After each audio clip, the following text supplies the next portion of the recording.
Hello everybody and welcome! In this video I will show you how to make hard reset for your speaker JBL Flip 5.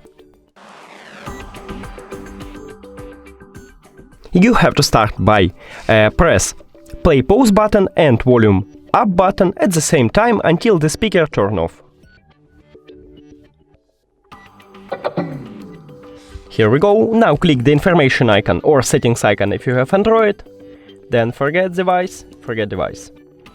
Also, if you have Android, click pair new device, and after that turn on your speaker.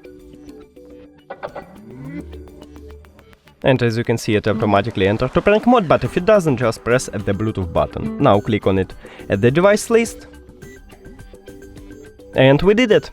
Thank you for watching this video. If you found it helpful, please consider subscribing to channel and leave the like on the video. It's really important to us. See you later!